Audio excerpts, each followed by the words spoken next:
Hizo video unazoziona hapo ni video ambazo volcano iliyolipuka kule DRC Congo. Ni volcano yenye Mulagira iliyopo sehemu ya mlolongo wa Virunga, ambayo ililipuka siku ya Jumatano jioni, yani siku ya jana, na moto ukaonekana kutoka Goma, jambo ambalo limeibua wasiwasi miongoni mwa wakazi wengi wa eneo hilo linalozunguka eneo la mlima huo. Kulingana na taasisi ya uangalizi wa volcano, mlipuko huo umesababisha mtiririko wa lava kuelekea hifadhi ya taifa ya Virunga, lakini hauleti tishio la moja kwa moja kwa mji wa Goma. Chanzo cha kisayansi cha taasisi ya uangalizi wa volcano kimeeleza na kusisitiza kuwa hakuna hatari ya haraka kwa wakazi, na kuweka wazi kwamba Nyamulagira imekuwa ikitoa lava ndani ya kreta yake kwa miezi kadhaa. Mkurugenzi wa kisayansi wa taasisi ya uangalizi wa volcano, Profesa Chazi Balagizi, ameeleza kuwa lava inatiririka kuelekea kaskazini magharibi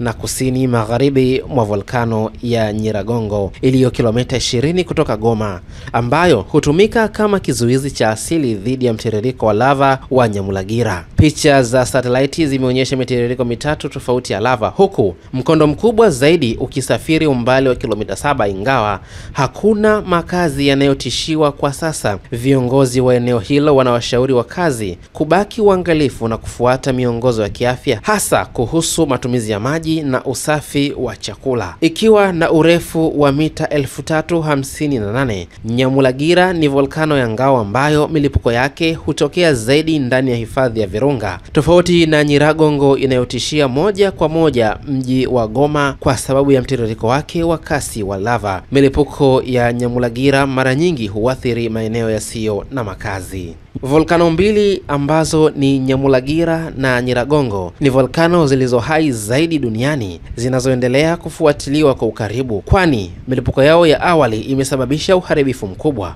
Mlipuko wa mwisho wa Nyiragongo mnamo 2021 ulisababisha vifo na uharibifu mkubwa wa miundombinu. Ili uwe wa kwanza kupata taarifa zetu punde tunapokuwa tumekuwekea, hakikisha una subscribe channel yako ya Sawasawa Digital, lakini unakumbuka ku turn on notification bell, yani kuwasha alama ya kengele. Hii itakusaidia kutumia ujumbe wa taarifa zetu punde tu tunapokuwa tumekuwekea, ili uweze kuhabarika kupitia kiganjani mwako.